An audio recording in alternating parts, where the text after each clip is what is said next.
Hey, welcome. This is actually the first video out of a 15-day JavaScript challenge. In this video, we are going to be building a simple arithmetic calculator. This is how it works. So as you can see, we have a form. It contains two number inputs and a select box. The select box contains the operators we want to use. So I'm just going to put in a number, choose my operator, and I'm going to put in a second number. When you click on calculate, it's going to evaluate the expression you just wrote and it's going to give you the results down there.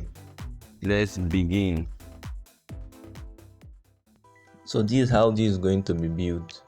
First of all, I'm going to hook the whole form to an event listener. So the event listener is going to fire on submit. It's going to fire a function. What the function will do is to take the input from the two input box and also the operator from the select box. Then it will use the eval function to evaluate the expression and we'll get the results. Once we get the results, we are going to use the .inner.html property to display the results in the front end. So as you can see here, we have three files: HTML file, main.js file, and CSS file. So the main.js and the CSS file are all empty. Our index.html file just contains a boilerplate and a link to our CSS and also a link to our JavaScript file. This is currently opened right here in our browser here. We'll start working. Let's start working on our HTML structure. So for this, we're going to have a H1. We are going to then have the form. So we're going to have our first input box, type of number, name of number 1. We are going to then have our select box name. I'm going to call this operator to give the ID of operator also. We're going to pass in the options. First one value, we're going to have plus there. We're going to duplicate this. We have minus. Next one should be times, that's asterisk, and divide. Then after our options, we are going to have our third input and the name will be num2. Then down here, I'm going to have a div with a class of outputs. So this is where we are going to put our results. So let's view this on our front end. Just so simple. Operator, second number. So we need to have also our submit button. Input of type submit.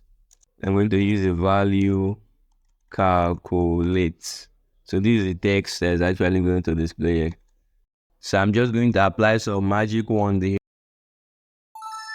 Boom! We got our file looking pretty. I just wrote down some CSS right in our CSS file. So I don't want to go through the CSS in this video. The style file is in the Github repo down in the description. So since we are done with this, let's start writing our JavaScript. So like I said, we have to hook in an event listener to the form. So when you submit, instead of refreshing, it's going to calculate this. So I'm going to say documents dot, I'm going to select the form dot query selector. What am I selecting? The form. Now I'm going to add the event listener dot add event listener submit. So then I'm going to take in a function just like this.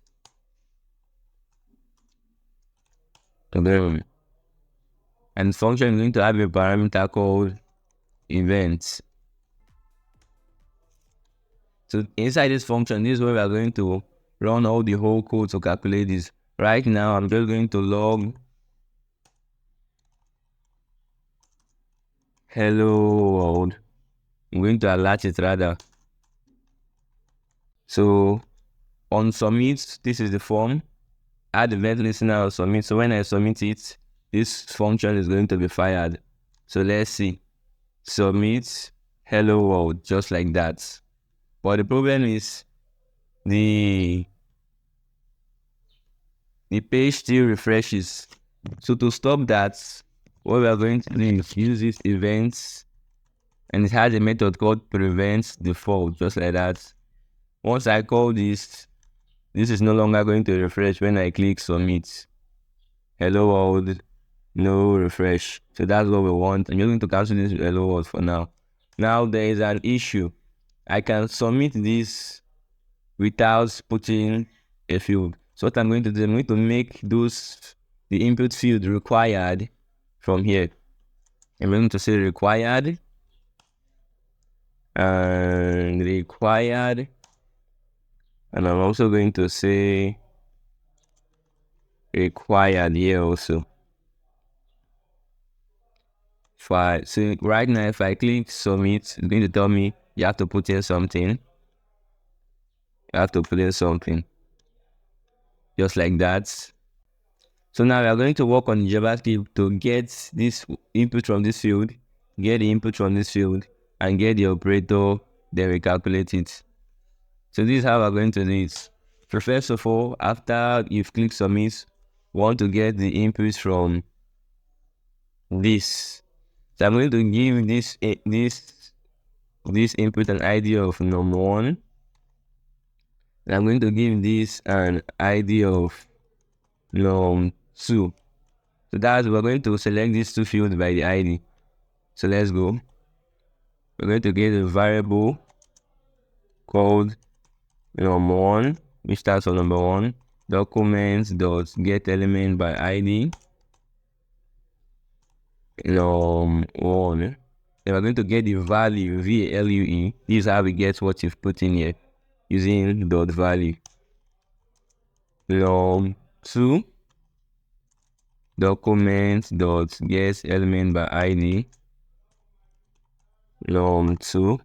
Then we're going to get the value, which is what you've put in here. We're going to log out num1 and num2 for us to see what we're getting. So I'm going to inspect this, move to the console. If I put in a value here, we click submit, we get 2 and 4. So 2 and 4. So that's how we are getting it. Next, we want to get the operator from the select box. So the way we do it the same way, variable operator equals to document dot query selector. I'm going to select the select box rather, select. Then we're going to get the value or the value. So let's see if you're getting the right thing. We're going to just log operator, our front end. Let's see if this works. So right now is at plus. Let's just change this to times. Okay, we need to put something here. So you see we get the times from the operator. So now we are getting all these things. Next, we need to use a function called eval. So eval is a JavaScript function. It takes in a string of mathematical expression, it evaluates the expression, then gives you the result. 5 plus 6 is equals 11. So that's what eval does. It helps us calculate. So I'm just going to use the eval function. I'm going to say variable evaluate equals to eval. I'm going to pass in num1 append operator plus num2 number 2. If I log out evaluate, you see this will give us that's 3 plus 4 7. So we are now getting the output. So next we want to do is take these results and put it in this output box. That's the output div we created. We're going to place the results in this output div. So by the way, instead of using evaluate, I'm going to change this to results. think makes more sense. So next, I'm just going to use to query our div dot outputs. So our div have a class of outputs. Then I'm going to say dot inner HTML, set the inner HTML to results. That's it. Everything should work fine now. If I have, we're going to close this. 5, let's go, minus 2. It's supposed to give us 1. Boom, we get 1 here. Let's try something else. 7 multiplied by 3. It's supposed to give us 21. Boom, we get the 21. So straightforward and simple. So by the way, if you're not yet part of our community, we have a WhatsApp community where we learn from each other during this 15 days adventure challenge. Join the community with the link below. Thank you for watching. Please subscribe for more.